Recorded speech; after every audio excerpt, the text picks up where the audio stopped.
and the title is What is the purpose? What is the purpose of your life, and what is the purpose of my life? Now, first of all, I would like I'm going to ask you some questions, and I'm going to answer the questions, and so you'll understand it more clearly. So, what is life? That's the question, what is life? And the answer is life is permanent because the real you is your soul, ruh in Arabic, not your earthly body. And also the life is permanent, and life is a gift from the Creator Allah. What is the earthly life about? Next question. The earthly life is about a test. So the earthly life is the examination. That's right, full of tests. The test of wealth, health, fear, poverty, and so forth. Next question, what is the correct guidance? The answer, the correct guidance is Islam. And the next question, why Islam? Answer, read M.A.S. Abdul Halim translation of the Quran. It is in English, or a similar translation with an objective mind. So please read the Quran with an objective mind. Then I'm sure after reading the Quran you will have questions. Go to your local masjid and ask questions to the local imam, a Muslim scholar. So this is important because if you want to know about Islam, go and ask a Muslim scholar. A Muslim scholar. Very important. Now, yes, also what I would like to point out, you see, Islam has deterrents such as no alcohol, no drugs, and no gambling. Now let's talk about these deterrents. For example, if you ask any doctor if someone drinks alcohol for 4 or 5 years, they will get an illness called liver of the cirrhosis, so it's bad for you. If someone again takes drugs, heroin, cocaine, for a long time, again, it will not benefit their earthly body health, and so it's bad for you. Someone gets into gambling, and gambling is addictive. Example, because it gives you this dream. Oh yes, I'm going to win the jackpot. I'm going to win the $10 million or 10 million pounds. I'm going to win the jackpot, etc. And the house always wins. So you want to avoid gambling. Is an addiction. So when we look at these deterrents, and Islam has these deterrents, and therefore when you look at non-Muslim ideology, which non-Muslim ideologies, for example, Christianity, Judaism, Hinduism, Buddhism, and atheism, Darwinism, all these non-Muslim ideologies, they don't have these deterrents, such as no alcohol, no drugs, no sex before marriage, no gambling. So also the inimitability of the Quran regarding Islam. Why Islam? So let's quickly summarize. Islam has deterrence. There is linguistic miracles of the Quran regarding the language structure. You can find each of videos on the inimitability, the miracles of the Quran, the linguistic miracles of the Quran. And also, if you take Islam properly, like if you apply Islam in your life will be better, the earthly life. But what is important, before I carry on, so you see it regarding if we say, sorry, when you talk to the Muslim scholars, the past and the present, such as Mufti Menk, such as Tariq Jamil, such as Numan Ali Khan, Yusuf Estes, Abdul Rahim Green, Yusha Evans, and many more, Hamza Andrew Zotsis. When you talk to Muslim scholars, and I have given you some examples of the Muslim scholars, and you will find Adnan Rashid, you will find their YouTube videos, Mohammed Hijab, you will find them on YouTube and on social media, and you will come to understand what I'm trying to say. You want to study Islam, like watch their videos, read the Quran, ask questions, and and then you will come to understand that Islam is the correct guidance from the Creator Allah. This is important because, like I said, life is permanent because the real you is your soul, ruh in Arabic, not your earthly body. So you don't want to mess it up, because there is only so example, if you die, if you experience death, if you taste death as a non-Muslim, then you go to the fire of Jahannam, you go to hellfire. Having said this, the Creator Allah knows best.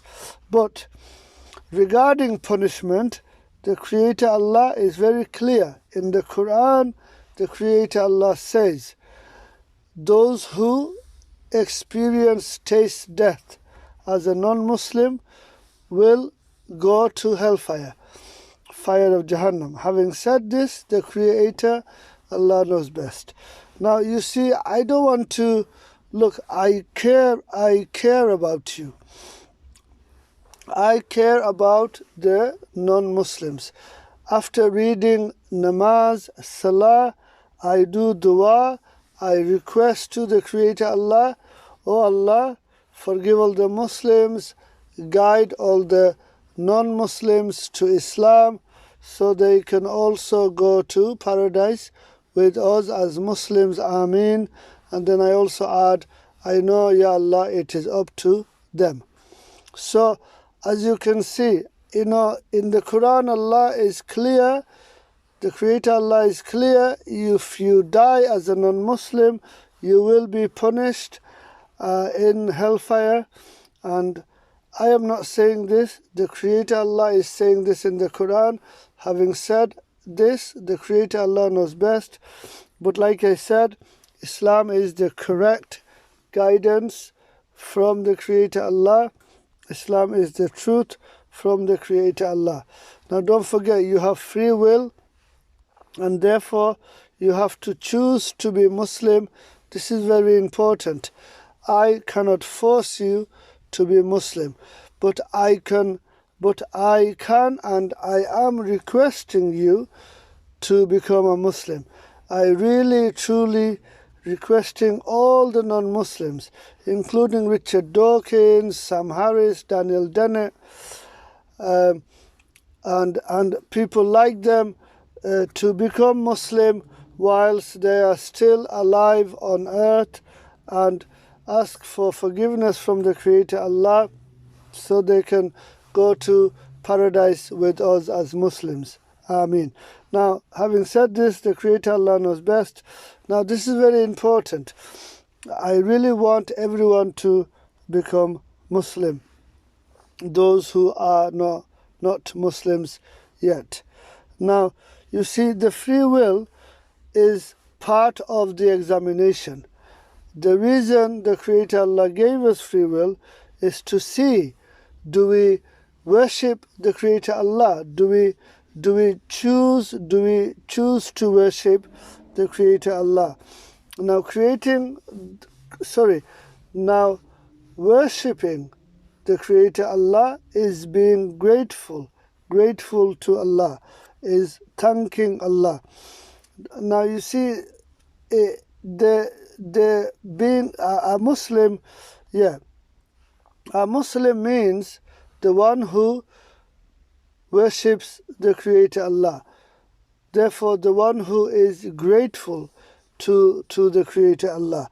And the non-Muslim, therefore, means the one who is ungrateful, the one who cannot let go of his or her ego, and they choose ignorance and arrogance and ignorance.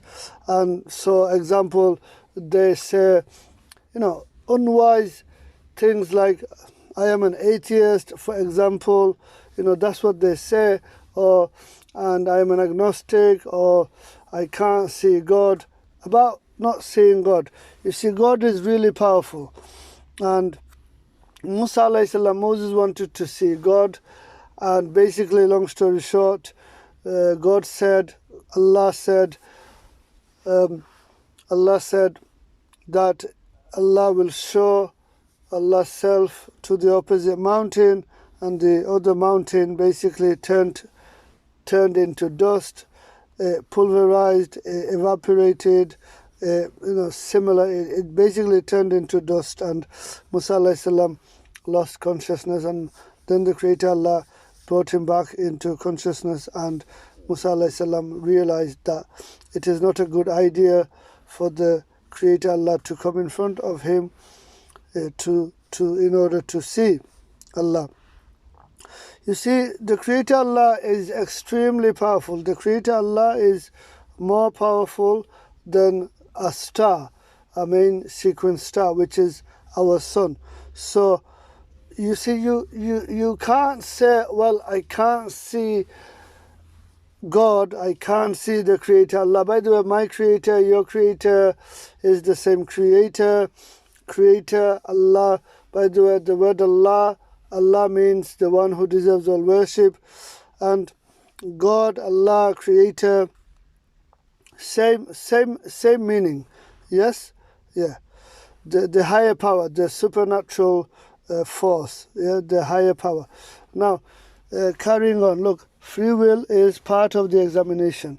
So don't let the free will mess you up. Like, don't go the opposite way. So, don't choose to have a God complex issue. A lot of people have a God complex issue. Example, so why did God make me? I didn't ask God to make me.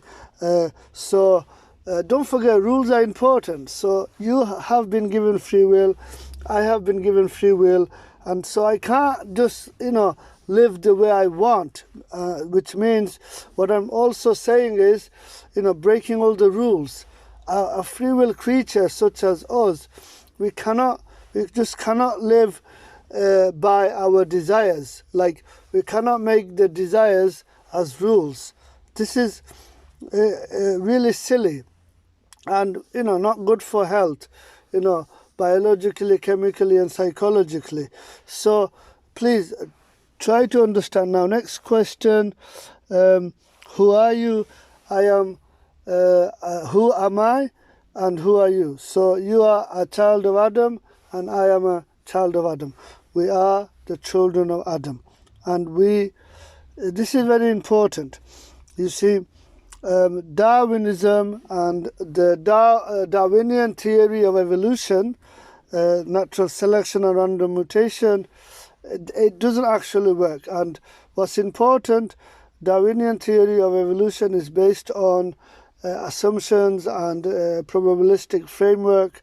And again, maybe you see, if we talk about the word evolution, the meaning of the word evolution is basically observations in science, in observations of, example, bacteria, therefore observation, biological change over time. So example, infant growing into an adult, bacteria, influenza, every year becoming more stronger.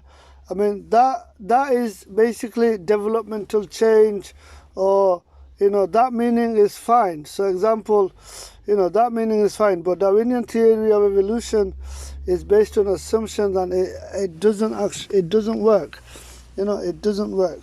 So I would like you to listen to Subur Ahmed regarding Darwinian theory of evolution, what he has to say in one of his videos, and his channel is called Darwinian Delusions. Between Darwinism and scientific advancement. So we have this terms, and the term we want to learn today is muta. Muta means false marriage, temporary marriage. It is basically a marriage which is incompatible, or a marriage which is baseless. So why I'm saying this is because there's a baseless marriage between Darwinism and scientific advancement. So we have this type of rhetoric that you get in popular newspapers, that you get in popular documentaries, that you get in these sort of things. Oh, progression, and people will be backwards, and so on and so forth. This is actually totally nonsense. It's totally nonsense. And the reason why it's totally nonsense is because there was scientific advancement before Darwin. So the idea that if people don't accept Darwinism as being true, literally, which we have loads of reasons not to believe that's true anyway, is going to lead to a regression in science is nonsense, because we had scientific advancements before Darwin. And in fact, Darwin was living in a time in which there was a lot of scientific advancement. So this whole idea of, if you don't accept human chimpanzees theory, you don't accept the tree of life, or you don't accept natural selection led the monad to the man, you are, scientifically taking the world backwards. That's total nonsense. Secondly, another reason why this is nonsense is because what does Darwinism teach you about science, fundamentally? What does it teach you about mathematics, or logic, or philosophy, or poetry, or art? It teaches you all of these things fundamentally are either due to your survival and reproduction, or a maladaptive, something which is a maladaptive product of that. So essentially, if you're a Darwinist, you shouldn't really care about scientific advancement unless that leads you to having greater survival and reproductive value. Now, some of the Darwinists are going to say, of course, that's what science is all about. That's total nonsense. Science and scientists is not just about enhancing human reproductivity and enhancing our survival. That's part of it. So, okay, grant you that, we'll give you that as roadkill, fine, you can have that. You can have that little part of science. What about the science, what about the part of science that has nothing to do with survival and reproduction? What about the part of science which is actually the essence of science, which is learning for the sake of learning? Not learning for the sake of your survival and reproduction, but learning for the sake of learning. So you'll have a professor, say, who's way past an age that he can basically get aroused and have children. He's way past that age, right? And, he hasn't got that sort of Darwinian motive. He'll still spend his life, the rest of his life, searching into the cosmos, coming up with different theories, going around talking about science. That's learning for the sake of learning. That's learning and promoting science and scientific advancement for another greater purpose, not to do with survival and reproduction. And so that part of science, Darwinists actually can't claim. So this whole false notion that, if we don't follow science, if we don't follow Darwinism, we're somehow going to fall back into caveman times and, paint our faces blue and throw spears at each other, it's total nonsense. In fact, if we truly were Darwinists, if we truly did actually just want to focus on survival and reproduction, we wouldn't be learning anything about the natural world unless it helped us with our survival and reproductive value. But as we know, that's not the main reason why scientists do what they do. They do what they do because they want to learn something about the world, and they want to get to know the unknown. Look at Isaac Newton. From a Darwinian point of view, how are you going to explain this guy? He thought it was a great thing that he died a virgin. He thought it was a great thing that he was doing what he was doing, but he never had any children. How do you explain that from a Darwinian point of view? You don't actually have an explanation. So scientific advancement is not based upon somebody accepting Darwinism. It is actually based upon a emotion, a drive, a desire to discover, which is actually fundamentally non-Darwinian. So, as you heard, that Darwinian theory of evolution is very limited. And that's all I have to say. And you've heard Sabri Ahmed. I would like to continue in regards to... also, I would like to add, if we look at the argument from Stephen Meyer in his book Signature in the Cell and Darwin's Doubt, then we understand that natural selection and random mutations cannot come up with new information in regarding basically a fly becoming a bird or a fly becoming an eagle.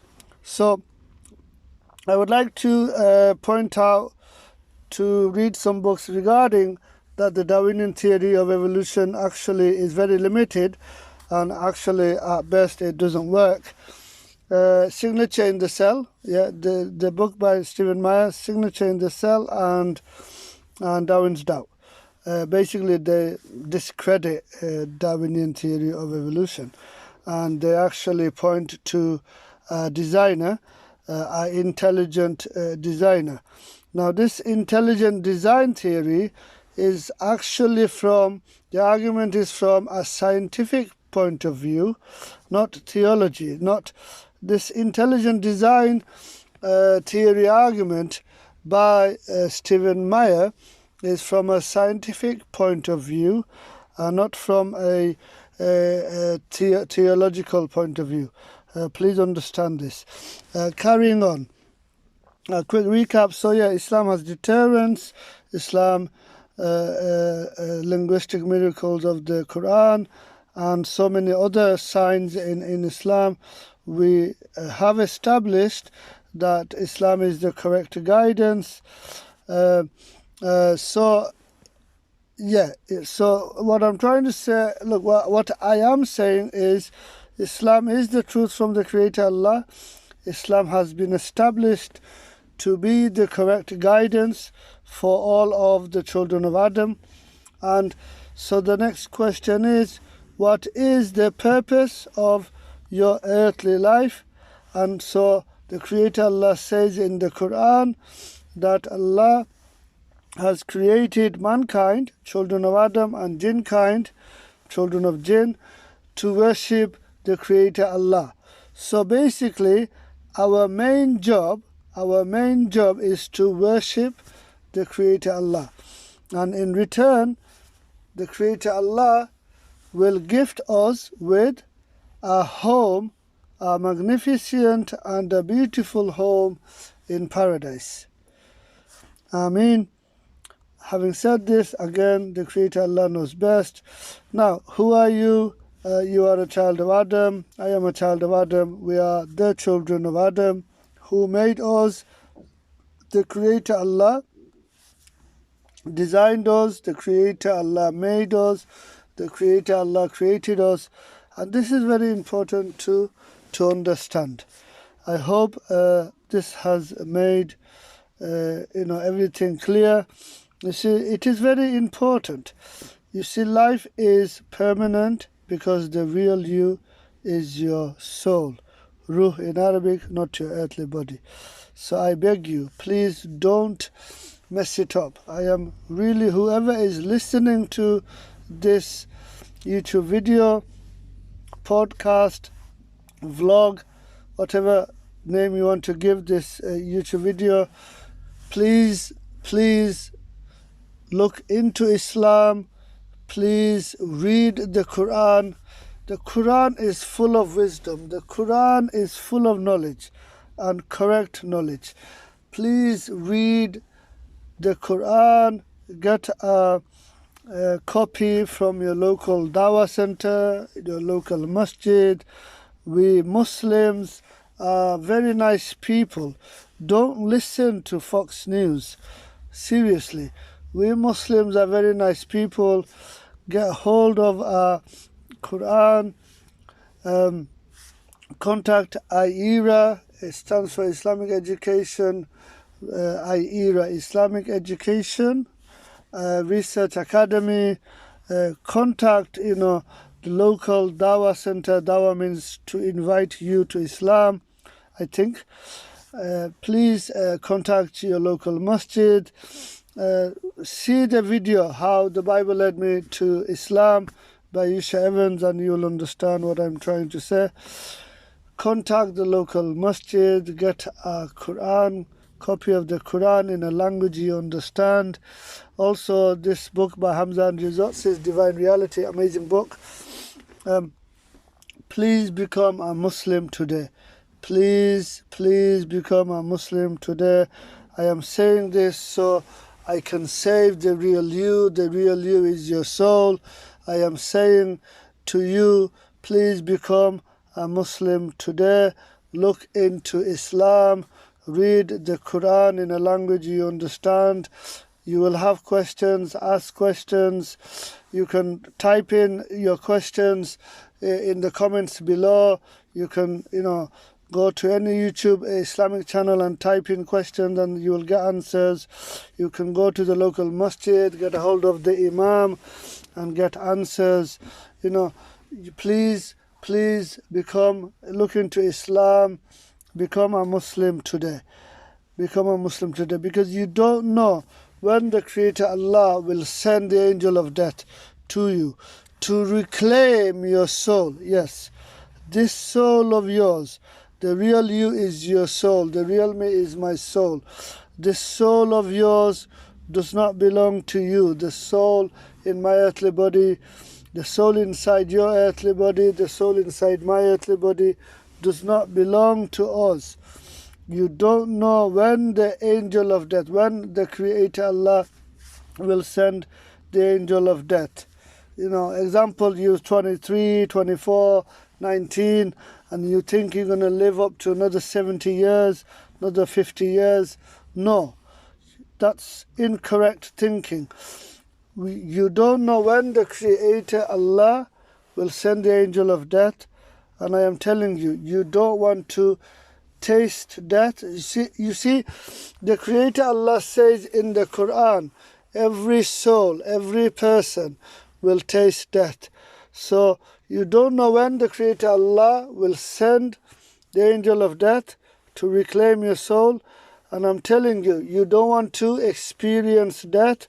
You don't want to taste death as a non-Muslim, because you will end up becoming a never-ending tragedy, a never-ending regret, meaning you will end up in the fire of Jahannam.